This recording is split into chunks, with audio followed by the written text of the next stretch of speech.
শেখ হাসিনা এখন কোথায় আছেন এ প্রশ্নে তোলপাড় নেট দুনিয়া। ভারত ছেড়ে মধ্যপ্রাচ্যের দেশ আরব আমিরাতে পাড়ি জমিয়েছেন শেখ হাসিনা। শেখ হাসিনার ভারত ছাড়ার এই সংবাদে সারা দেশ এখন উত্তাল। ঠিক তখনই বিষয়টি নিয়ে মুখ খুললেন তার ছেলে সজীব ওয়াজেদ জয়। ছাত্র জনতার গণ অভ্যুত্থানের মুখে গেল 5 আগস্ট ক্ষমতা ছেড়ে ভারতে চলে যান সাবেক প্রধানমন্ত্রী শেখ হাসিনা। তারপর থেকেই ভারতেই অবস্থান করছেন তিনি। টানা কয়েক মাস সেখানে অবস্থান শেষে গুঞ্জন উঠেছে ভারত ছেড়ে আরব আমিরাতে পাড়ি জমিয়েছেন তিনি।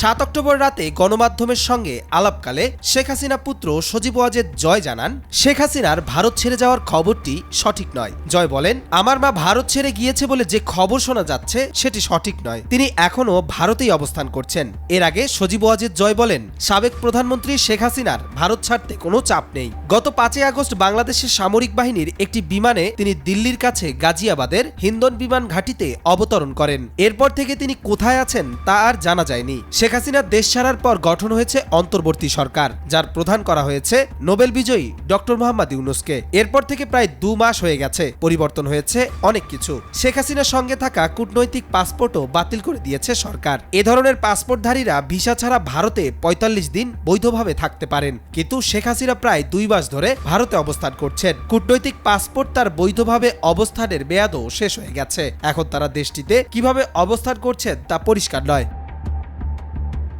কবির চৌধুরী জয়, মাই টিভি।